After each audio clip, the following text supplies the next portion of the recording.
তালেবানকে সন্ত্রাসী তালিকা থেকে বাদ দিতে প্রস্তুত রাশিয়া, জানালেন পুতিন। প্রথমবারের মতো কাবুল সফরে পাকিস্তানের পররাষ্ট্রমন্ত্রী। তাইওয়ান ইস্যুতে চীন যুক্তরাষ্ট্র কথার লড়াই, মিত্রের ওপর আঘাত হলে জবাব দিতে দেরি করবে না ওয়াশিংটন, হুঁশিয়ারি প্রেসিডেন্ট বাইডেনের।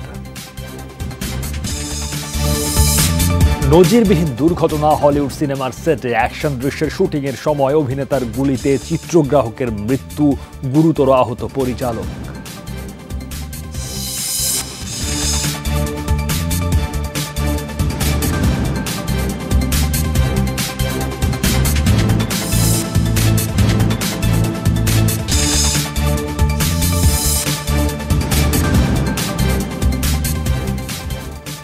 শিরোনামগুলো দেখছিলেন, এবারে বিস্তারিত।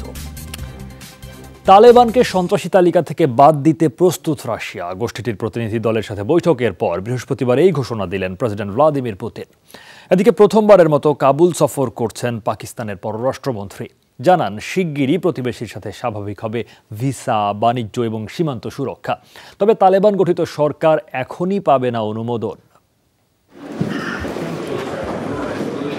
বুধবারই রাশিয়ার শীর্ষ কর্মকর্তাদের সাথে মস্কোয় বৈঠক করেন তালেবান নেতারা।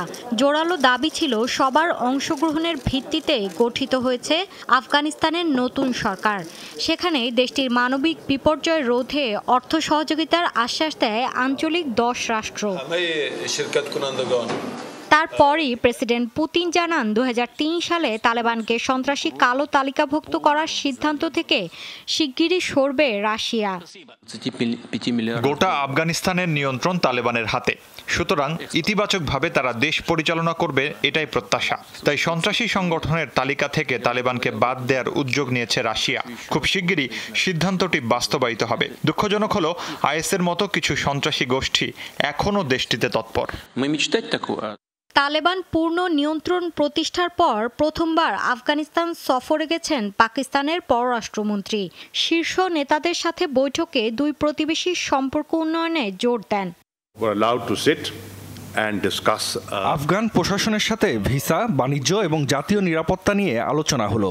সীমান্ত সুরক্ষা এবং অভিবাসীদের ব্যাপারে উদ্বিগ্ন আমরা। খুব শিগগির পাকিস্তান সফরে যাবেন আফগানিস্তানের প্রতিনিধিরা। সে সময় ইস্যুগুলো নিয়ে চূড়ান্ত সিদ্ধান্তে পৌঁছাবো, কিন্তু এখনই তালেবান সরকারকে অনুমোদনের পরিকল্পনা নেই। বৃহস্পতিবার শুরু হওয়া ন্যাটোর প্রতিরক্ষা মন্ত্রী পর্যায়ের সম্মেলনেও শীর্ষ এজেন্ডা আফগানিস্তান। তালেবান শাসনে দেশটির বর্তমান নিরাপত্তা কাঠামো এবং সেখান থেকে সন্ত্রাসী হুমকি মূল মাথাব্যথা। মৌলি ইসলাম, যমুনা নিউজ। চীন তাইওয়ানে আগ্রাসন চালালে পাল্টা সামরিক জবাব দিতে এক মুহূর্ত দেরি করবে না যুক্তরাষ্ট্র, এমন হুঁশিয়ারি খোদ মার্কিন প্রেসিডেন্ট জো বাইডেনের। সিএনএনে দেয়া বক্তব্যের রীতিমতো হুমকি দিয়ে বাইডেন বলেন, চীন, রাশিয়া সহ সবার মনে রাখা উচিত বিশ্বের সবচেয়ে বড় সামরিক শক্তি যুক্তরাষ্ট্র। পাল্টা জবাবে বেইজিংয়ের হুঙ্কার, এক চীন নীতির ওপর আঘাত এলে কোনো ছাড় দেয়া হবে না। কখনো আকাশসীমায় চীনের শতাধিক যুদ্ধবিমানের অনুপ্রবেশ, আবার কখনো জলসীমায় মার্কিন ডেস্ট্রয়ারের টহল। এ নিয়ে গেল কয়েকদিন ধরেই তাইওয়ানকে ঘিরে উত্তেজনা চলছে চীন যুক্তরাষ্ট্রের মাঝে। বিষয়টি বিবৃতি পাল্টায় বিবৃতি আর কূটনীতিকদের তলবের মধ্যে সীমাবদ্ধ থাকলেও এবার তা গড়ালো সামরিক হামলার হুমকি হুঁশিয়ারিতে। বৃহস্পতিবার সিএনএন আয়োজিত প্রশ্নোত্তর অনুষ্ঠানে তাইওয়ান ইস্যুতে ওয়াশিংটনের অবস্থান স্পষ্ট করেন মার্কিন প্রেসিডেন্ট জো বাইডেন। বলেন, মিত্র তাইওয়ানে চীনা হামলা হলে ওয়াশিংটন চুপ থাকবে না। চীন, রাশিয়া সহ সবার মনে রাখা উচিত বিশ্বের সবচেয়ে শক্তিশালী সামরিক দেশ যুক্তরাষ্ট্র। নিজেদের তো বটেই, মিত্রদেরকে রক্ষারও সক্ষমতা আছে আমাদের। তাইওয়ানের ওপর যদি চীন আগ্রাসন চালায় তাহলে অবশ্যই পাল্টা ব্যবস্থা নেব আমরা, কারণ মিত্র হিসেবে তাইওয়ানকে রক্ষায় প্রতিশ্রুতিবদ্ধ যুক্তরাষ্ট্র। মার্কিন প্রেসিডেন্টের হুমকির জবাব দিতে সময় নেয়নি চীন। পাল্টা হুঁশিয়ারিতে বেইজিং বলছে, তাইওয়ান ইস্যুটি চীনের অভ্যন্তরীণ বিষয়, এক চীন নীতি প্রশ্নে ছাড় দেওয়ার সুযোগ নেই। তাইওয়ান চীনের অভ্যন্তরীণ বিষয়। জিনজিয়াং এবং হংকংয়ের ক্ষেত্রেও একই কথা প্রযোজ্য। চীনের একতায় কোনো ধরনের হস্তক্ষেপ মেনে নেওয়া হবে না। এই অঞ্চলগুলোয় কোনো ধরনের বিদেশি সামরিক উপস্থিতি বরদাস্ত করা হবে না। এর আগে তাইওয়ানকে যুক্তরাষ্ট্রের অস্ত্র সরবরাহ এবং সামরিক প্রশিক্ষণ দেয়া নিয়ে বিরোধ দেখা দেয় ওয়াশিংটন বেইজিং এর মধ্যে। দুই পরাশক্তির সাম্প্রতিক বিরোধ গেল 40 বছরের মধ্যে সবচেয়ে বেশি উত্তেজনা ছাড়িয়েছে বলে মন্তব্য তাইওয়ানের। মীর মুশফিকা হাসান, যমুনা নিউজ। টানা বৃষ্টি, বন্যা, ভূমিধসে ভারত ও নেপালে 200-র কাছাকাছি মানুষ প্রাণ হারিয়েছেন। দেশগুলোর দুর্যোগ ব্যবস্থাপনা মন্ত্রণালয় নিশ্চিত করেছে এই তথ্য। নেপালের স্বরাষ্ট্র মন্ত্রণালয়ের তথ্য অনুসারে পার্বত্য এলাকাগুলোর ভূমিধসের কারণে শতাধিক প্রাণহানি রেকর্ড করা হয়েছে। বন্যা, ভূমিধসে বিপর্যস্ত দেশটির দুর্গম পাহাড়ি এলাকা। এখনও নিখোঁজ কমপক্ষে 30 জন। প্রত্যেক নিহতের পরিবারকে $1700 ক্ষতিপূরণ দেওয়ার ঘোষণা দিয়েছে সরকার। গেল দুদিনে দেশটিতে রেকর্ড বৃষ্টিপাত হয়েছে। এদিকে গেল শুক্রবার ভয়াবহ পরিস্থিতি দেখেছে ভারতের কেরালা। রেকর্ড বৃষ্টিপাতের কারণে দক্ষিণের রাজ্যটিতে হচ্ছে প্রবল বন্যা ও ভূমিধস। প্রাণ হারিয়েছেন 42 জন। সরকারি হিসাব অনুসারে 1600-র বেশি ঘরবাড়ি ক্ষতিগ্রস্ত। সিনেমার অ্যাকশন দৃশ্যের শুটিংয়ের সময় হলিউড তারকা অ্যালেক বলডুইনের ছোড়া গুলিতে চিত্রগ্রাহক নিহত, পরিচালক আহত হয়েছেন। যুক্তরাষ্ট্রের নিউ মেক্সিকোতে মুভির সেটেই নজিরবিহীন এই ঘটনা ঘটে। কর্তৃপক্ষ জানায়, রাস্ট নামক একটি সিনেমার শুটিং চলার সময় প্রপগান থেকে গুলি করেন বলডুইন। ক্যামেরার দিকে তাক করে গুলি করা হয়। এ সময় গুলিবিদ্ধ হয়ে মাটিতে লুটিয়ে পড়েন সিনেমার ডিওপি হেলাইনা হ্যাচেন্স এবং পরিচালক জুয়েল সুজাও লুটিয়ে পড়েন। ঘটনাস্থলেই মৃত্যু হয় হেলাইনার। সিনেমার শুটিংয়ে সাধারণত প্রপগান ব্যবহৃত হয়, যেগুলো আসল আগ্নেয়াস্ত্রের আদলে তৈরি। তবে এসব প্রপগান থেকে গুলি বের হওয়ার ঝুঁকি থাকে না। তবে এক্ষেত্রে কেন গুলি বের হলো কিংবা প্রপগানের বদলে আসল আগ্নেয়াস্ত্র রাখা হয়েছিল কিনা তাই নিয়ে সৃষ্টি হয়েছে বিতর্ক। বিষয়টি নিয়ে তদন্ত শুরু করেছে কর্তৃপক্ষ।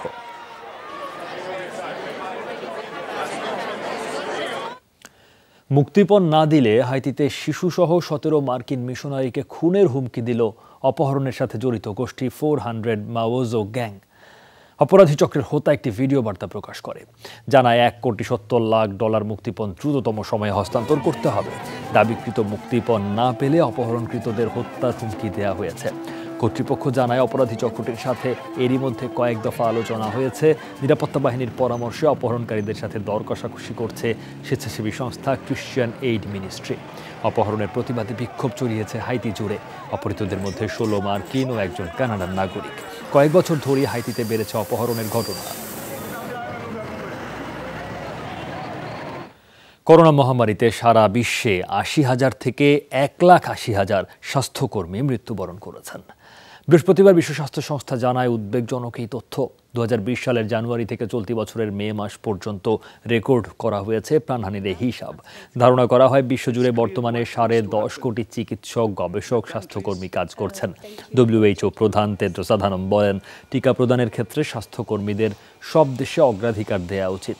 119 দেশ থেকে পাওয়া তথ্য অনুসারে প্রত্যেক 5 স্বাস্থ্যকর্মীর মধ্যে 2 জন আসছেন টিকাদানের আওতায়।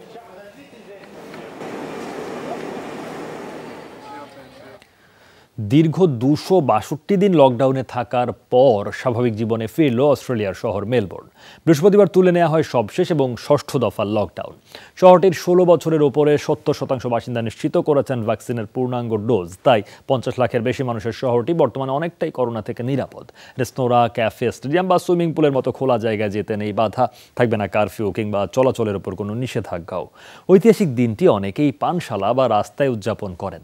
কোভিড-19 মোকাবেলায় অস্ট্রেলিয়া শক্ত অবস্থানে থাকার কারণেই বহু মৃত্যু এড়াতে পেরেছে।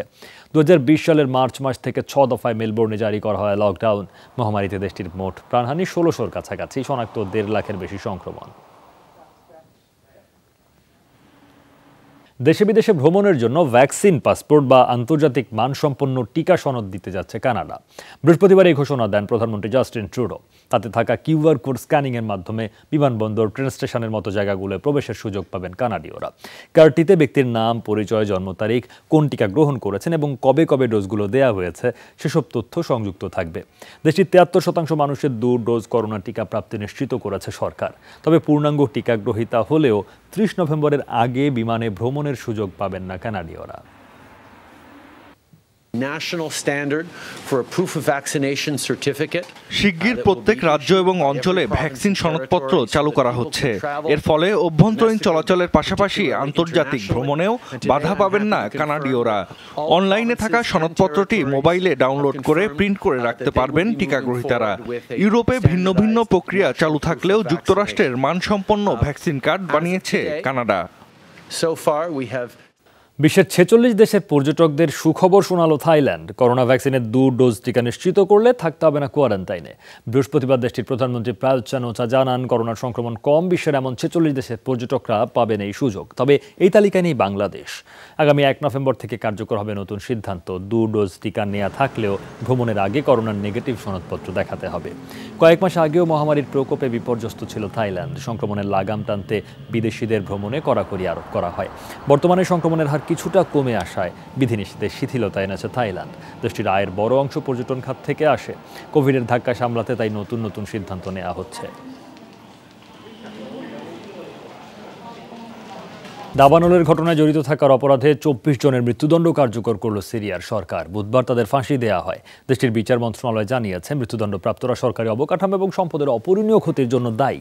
সন্ত্রাসী কর্মকাণ্ডে তারা দোষী সাব্যস্ত হন। দাহ্য পদার্থ ব্যবহার করে রাষ্ট্রীয় অবকাঠামো, সরকারি ও ব্যক্তিগত সম্পত্তির ক্ষতি করেছেন তারা, এমনটা দাবি বিচার মন্ত্রণালয়ের।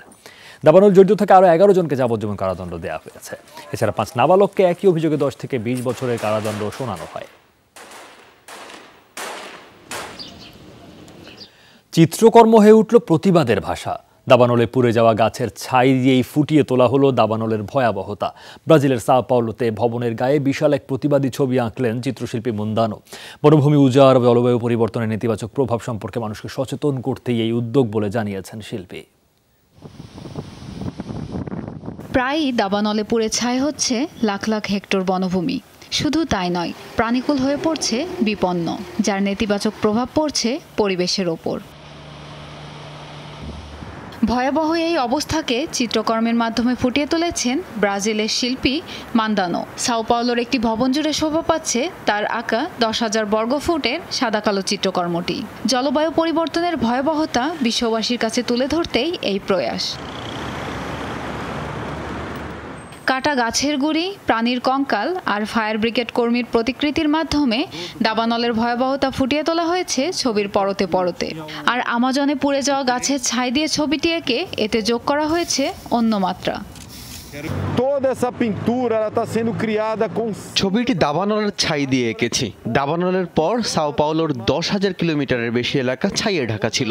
এছাড়া বেশ কিছু এলাকায় গিয়েও একই দুরবস্থা দেখেছি। এসব এলাকা থেকে বনভূমি পোড়ার ধ্বংসাবশেষ সংগ্রহ করেছি। প্রতিবাদ আর সচেতনতার বার্তা যেন ছড়িয়ে দিচ্ছে দেয়ালের ছবিটি। চলতি বছর একের পর এক দাবানলের ধ্বংসযজ্ঞ নাড়া দেয় এই শিল্পীকে। প্রকৃতির ওপর অত্যাচারের প্রতিবাদ হয়ে উঠেছে চিত্রকর্মটি। একই সাথে তুলে ধরা হয়েছে ফায়ার ব্রিগেড কর্মীদের প্রাণান্তকর প্রচেষ্টাও। আমরা প্রতিনিয়ত প্রকৃতি ধ্বংস করছি। একবার ভেবে দেখুন, আমরাই কিন্তু প্রকৃতি। নিজেদের অস্তিত্ব ধ্বংসে মেতেছি আমরা। এই চিত্রটি প্রতিবাদের প্রতীক। ফায়ার সার্ভিস কর্মী ও স্বেচ্ছাসেবীদের প্রতি সমর্থনের বহিঃপ্রকাশ রয়েছে এখানে। গবেষণায় উঠে আসে, বনভূমি উজাড়, মাত্রাতিরিক্ত কার্বন নিঃসরণের প্রভাবেই দাবানলের ভয়াবহতা বাড়ছে দিন দিন। প্রিয়াঙ্কা চক্রবর্তী, যমুনা নিউজ। সেনা শাসনের বিরুদ্ধে ব্যাপক বিক্ষোভ হয়েছে সুদানে। বৃহস্পতিবার রাজধানী খার্তুম সহ বিভিন্ন শহরে প্রতিবাদ সমাবেশে অংশ নেন কয়েক লাখ বেসামরিক নাগরিক। বিক্ষোভকারীদের অভিযোগ, রাজনৈতিক সংস্কার ও পুনর্গঠনের আড়ালে সেনা শাসন দীর্ঘায়িত করার ষড়যন্ত্র চলছে। প্রায় 30 বছর একনায়কতন্ত্র চালানোর পর সামরিক বাহিনীর চাপ ও বেসামরিক নাগরিকদের বিক্ষোভের মুখে 2019 সালে ক্ষমতা ছাড়তে বাধ্য হন তৎকালীন প্রেসিডেন্ট ওমর আল বশির। এরপরই কয়েকটি রাজনৈতিক দলকে সাথে নিয়ে অন্তর্বর্তী সরকার গঠন করে সেনাবাহিনী। প্রতিশ্রুতি দেওয়া হয় প্রশাসনিক কাঠামোর পুনর্গঠন এবং রাজনৈতিক সংস্কারের পর নির্বাচনের মাধ্যমে সরকার গঠন করা হবে। তবে প্রায় 2 বছর হতে চললেও এখনও নির্বাচন না দেয় বিক্ষোভে নামে অন্যান্য রাজনৈতিক দলগুলো। এক রাত হাসপাতালে কাটানোর পর উইন্ডসর ক্যাসেলে ফিরলেন ব্রিটিশ রানী দ্বিতীয় এলিজাবেথ। বৃহস্পতিবার তথ্যটি নিশ্চিত করে বাকিংহাম প্যালেস। বিবৃতিতে বলা হয়, নিয়মিত স্বাস্থ্য পরীক্ষার জন্যই তিনি লন্ডনের কিং এডওয়ার্ড হাসপাতালে ভর্তি ছিলেন। তবে তিনি করোনা আক্রান্ত নন এমনটা নিশ্চিত করা হয়েছে।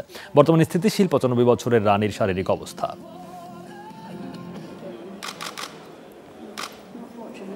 কঠিন লক্ষ্য নির্ধারণ করে তা পূরণের সক্ষমতা রয়েছে ভারতে। শুক্রবার জাতির উদ্দেশ্যে দেওয়া ভাষণে এই কথা বলেন দেশটির প্রধানমন্ত্রী নরেন্দ্র মোদী। বৃহস্পতিবার গোটা ভারতে 100 কোটি ডোজ ভ্যাকসিন মাইলস্টোন পার করে এবং এই প্রসঙ্গে মোদী বলেন, মহামারীর শুরুতে ভারতের অবস্থান নিয়ে অনেক সমালোচনা করা হয়েছে, তবে তার জবাব দেওয়া হয়েছে দ্রুত সময়ে 100 কোটি ডোজ ভ্যাকসিন প্রয়োগের মাধ্যমে। বলেন, কোন রাজ্য কত টিকা পাবে তা বৈজ্ঞানিকভাবে নির্ধারণ করা হয়েছে।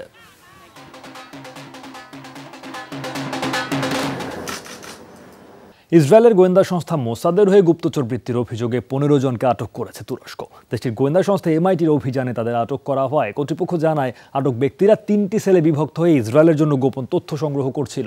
তারা তুরস্কে বসবাসকারী ফিলিস্তিনি শিক্ষার্থী এবং তুর্কি উচ্চপদস্থ কর্মকর্তাদের গোপন তথ্য সংগ্রহ করত। এমনকি দেশটিতে বাস করা ফিলিস্তিনি ও সিরীয় নাগরিকদের মধ্য থেকে অর্থের বিনিময়ে এজেন্টও সংগ্রহ করত তারা।